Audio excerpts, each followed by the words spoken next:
Warahmatullahi wabarakatuh. Perkenalkan, nama saya Jessico Aryan dari mahasiswa Teknik Sipil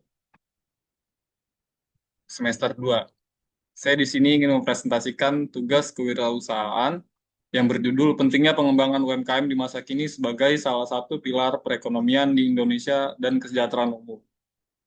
Oke, saya mulai dari yang pertama. Di sini adalah usaha mikro, mikro kecil dan menengah atau UMKM. Ini merupakan pilar utama perekonomian Indonesia, karena ini mampu menyerap tenaga kerja dalam jumlah besar dan tersebar luas di berbagai wilayah Indonesia. Di tengah perubahan ekonomi global dan transformasi digital, UMKM ini punya peran strategis dalam memperkuat ketahanan ekonomi nasional.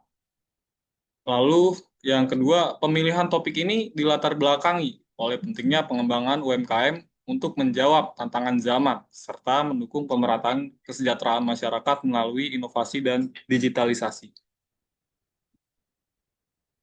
Oke, di sini ada beberapa poin yang akan saya jelaskan. Yang pertama, itu UMKM menyumbang lebih dari 60% terhadap produk domestik bruto, PDB nasional.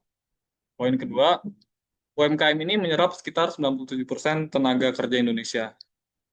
Lalu, UMKM juga menjadi tulang punggung bagi perekonomian nasional. UMKM ini juga berperan sangat penting dalam menciptakan lapangan kerja di daerah-daerah. Lalu ada juga mengurangi pengangguran dan meningkatkan daya beli masyarakat di berbagai lapisan sosial. Dalam konteks peran UMKM dalam penyebaran teknologi, seiring berkembangnya teknologi informasi, banyak pelaku UMKM mulai mengadopsi platform digital untuk memperluas jangkauan pasar mereka.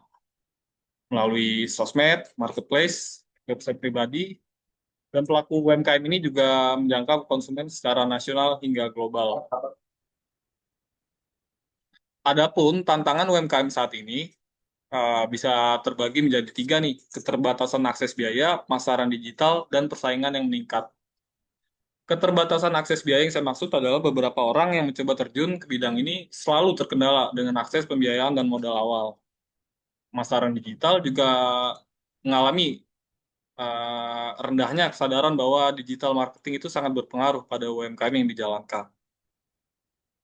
Adapun persaingan yang kompetitif itu juga menuntut harus selalu berinovasi agar tidak tertinggal dari pesaing lain atau kompetitor yang serupa.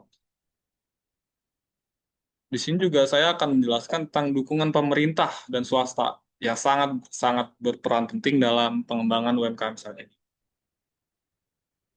Pemerintah Indonesia ini juga meluncurkan berbagai program seperti kredit usaha rakyat, KUR, pelatihan kewirausahaan, dan digitalisasi UMKM melalui program Bangga Buatan Indonesia.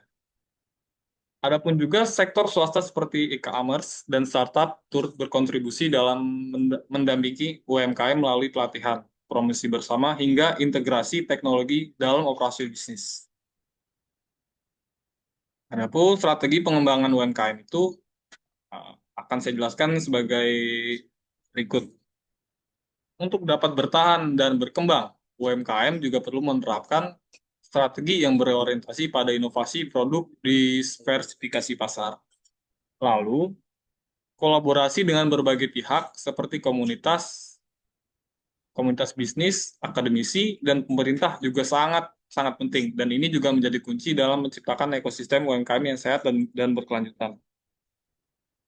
Adapun studi kasus yang akan saya contoh di sini adalah Warkop Bace. Ini adalah yang mungkin dari kalangan mahasiswa saat ini sangat terkenal.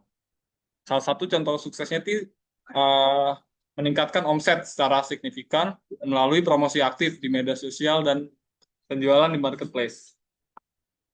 Dengan konsistensi dalam kualitas produk dan pemanfaatan teknologi digital, UMKM ini mampu bersaing dengan merek besar dan menjangkau pasar luar kota hingga luar negeri. Kesimpulan saya dan harapan dalam presentasi ini, UMKM ini sangat penting ya dalam perekonomian ataupun pemerataan teknologi di Indonesia. Keberadaan mereka tuh harus selalu didukung, disupport, dan harus mampu beradaptasi dengan perkembangan zaman saat ini. Adapun juga UMKM Indonesia tidak hanya menjadi penopang ekonomi, tapi juga menjadi kekuatan utama dalam membangun bangsa yang mandiri, inovatif, dan berdaya saing tinggi. UMKM juga diharapkan berkontribusi lebih besar dalam PDB nasional dan penyerapan tenaga kerja di Indonesia. Oke, mungkin sekian dari yang saya presentasikan. Lebih lebih atau kurangnya, terima kasih. Assalamualaikum warahmatullahi wabarakatuh.